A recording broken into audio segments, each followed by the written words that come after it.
সালামু আলাইকুম। আমি doctor Naimul Kibria, BHMS Bangladesh homeopathy medical college, DHMS টোকেন ইসলাম হোমিওপ্যাথি মেডিকেল কলেজ।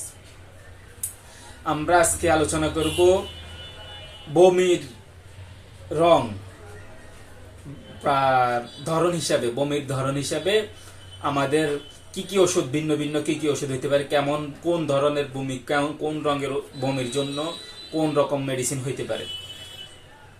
এখানে আজকে প্রথমেই আমরা সতর্কতা বলবো, আমাদের এই মেডিসিনগুলা বলার উদ্দেশ্য এটা না যে কেউ এই মেডিসিন শুনে ডাক্তার থেকে মানে ফার্মেসিতে যাই বলবে আমাকে এই ওষুধ দেন বলে খাবে, এটার জন্য আমাদের এই মেডিসিন বলার উদ্দেশ্য না। আমাদের বলার উদ্দেশ্য যেন রুগী আমাদের কাছে এসে তার কথাগুলা বলতে সহজ হয়, যেন বুঝে যে হোমিওপ্যাথিতে ভিন্ন ভিন্ন একই রোগের ভিন্ন ভিন্ন পরিস্থিতি, ভিন্ন ভিন্ন রকমের, ভিন্ন ভিন্ন কারণে ভিন্ন ভিন্ন মেডিসিন হয়। প্রতিটা রকম, প্রতিটা ভিন্নতায়, প্রতিটা প্রতিটা ভিন্নতায় প্রতিটা ভিন্ন ভিন্ন ওষুধ। এই জন্য হোমিওপ্যাথি ডাক্তারকে পুরা কথা ক্লিয়ার বলতে হবে।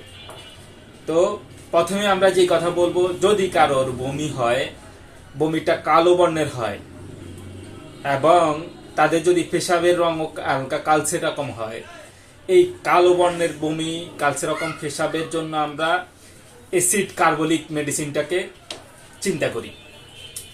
এরপরে যদি কারোর বমি যদি এমন হয় যে বমির সাথে তার বিবি মিশা হয়, পুরা সে একদম অচেতন রকম একদম হয়ে যায় এবং সাথে সাথে কালো রকম বমি হয়, এবং এই বমিটা তাদের আহারের পরে, খাওয়ার পরে যদি তাদের এই বমিটা উপশম হয়, তখন আমরা এই কালো বমি খাওয়ারের পর উপশম, এই ব্যাপারটা খাওয়ারের পর উপশম যদি থাকে, এই শুধু এই ব্যাপারের কারণে আমাদের ওষুধ হবে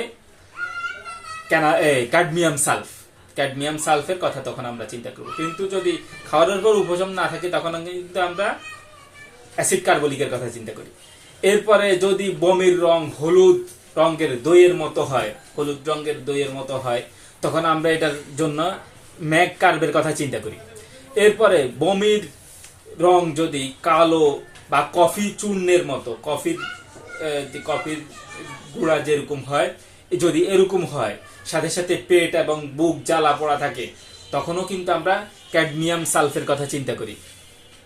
পেট এবং বুক জ্বালা থাকে, সাথে ক্যাডমিয়াম সালফেট, পেট এবং বুক জ্বালা থাকে। এরপরে এই জ্বালাকর বেদনা সহ কালো বমি, অর্থাৎ কালো বমির সাথে সাথে সাথে তাদের জ্বালা থাকবে, যদি এরকম হয়, তাহলে আমরা ম্যানসিলেনা মেডিসিনটার কথা চিন্তা করি, ম্যানসিলেনা। এরপরে যদি কারোর লাল বর্ণের বমি হয়, বমির রং হয় লাল, তখন আমরা তার জন্য কেলিমিউর কথা চিন্তা করি। এই লাল বর্ণের মধ্যে যদি কারোর বমির কালার লাল টকটকে হয়, টকটকে লাল হইলে আমরা মিলিফোলিয়ামের কথা চিন্তা করি। টকটকে লাল বমির জন্য মিলিফোলিয়াম, কিন্তু এমনি নরমাল লাল বর্ণের জন্য কেলিমিউর।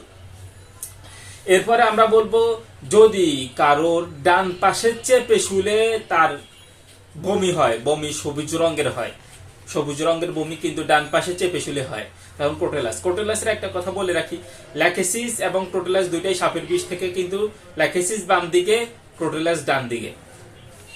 এরপরে আমরা বলবো, কালো পদার্থের মতো কিছু যদি বমির সাথে থাকে, বমি করছে, বমির সাথে কালো কালো কিছু একটা দেখা যাচ্ছে, যদি এরকম হয়, কালো পদার্থ দেখা যায় বমির সাথে, তখন আমরা ব্রোথোপস মেডিসিনটা ইউজ করব। এরপরে যদি আমরা দেখি বমি করে, বমির মধ্যে গন্ধ, টক টক একটা গন্ধ থাকে, এবং তাদের পায়খানার সাথেও একটা টক গন্ধ থাকে, যদি এরকম টক গন্ধযুক্ত পায়খানা করে এবং বমি হয়, তখন আমরা ক্যালকেরিয়া কার্বনিকাম মেডিসিনটার কথা চিন্তা করব। এরপরে যদি বমির বিভিন্ন রকমের রং হয়, যেমন কখনো হলুদ, কখনো সবুজ, বা কখনো ভিন্ন অন্য কোনো কালার, এভাবে ভিন্ন ভিন্ন কালারের হয়, এবং এটার মধ্যে ফেনা জাতীয় হয়, বা কখনো এটার মধ্যে শ্লেষ্মা জাতীয় হয়, এবং কখনো এটার মধ্যে টক গন্ধযুক্ত থাকে, বমি হড়হড়ে, মানে বমির মধ্যে একরকম শ্লেষিক ভাব থাকে। তারপর যদি এই বমির সাথে সাথে যদি তারা বমি করার পরে তার পেট খিচে ধরে, অনেক সময় এটা হয় যে এত কিছু না হইলো শুধু এতটুকু দেখা যায় যে বমি করার পরে তার পেট খিচে ধরে, সে পেট ধরে কি হয়েছে, পেট গেছে, কি হয়েছে, পেট গেছে, পেট খিচে ধরছে, শক্ত হয়ে গেছে। যদি এই ব্যাপারটা থাকে তখন আমরা ব্রেডটামেলবামের কথা চিন্তা করব। একইভাবে যদি কোনো ক্যান্সার, পেটে স্টোমাক ক্যান্সারের রোগীর বমি হয়, স্টোমাক ক্যান্সারের রোগীর বমি হইলে, দুর্গন্ধযুক্ত কালো বমি হইলে কিন্তু আমরা ট্রিওজোটের কথা চিন্তা করি। কালো বমির জন্য কিন্তু আমরা ভিন্ন ভিন্ন বলছি, কিন্তু স্টোমাক ক্যান্সারের সাথে যদি দুর্গন্ধযুক্ত কালো বমি হয় তখন ট্রিওজোট। এ বলে আজকে আমরা বমির ভিডিওটি এখানে শেষ করছি, এবং সতর্কতার জন্য আবারও বলছি এই ভিডিওগুলা শুধুমাত্র ডাক্তারদের জন্য এবং রোগীরা বুঝার জন্য যে ডাক্তারকে কি রকমে আমার রোগের ব্যাখ্যা করতে হবে। এই বলে আজকের মতো এখানে শেষ। সালামু আলাইকুম রহমতুল্লাহি ওয়া বারাকাতুহু।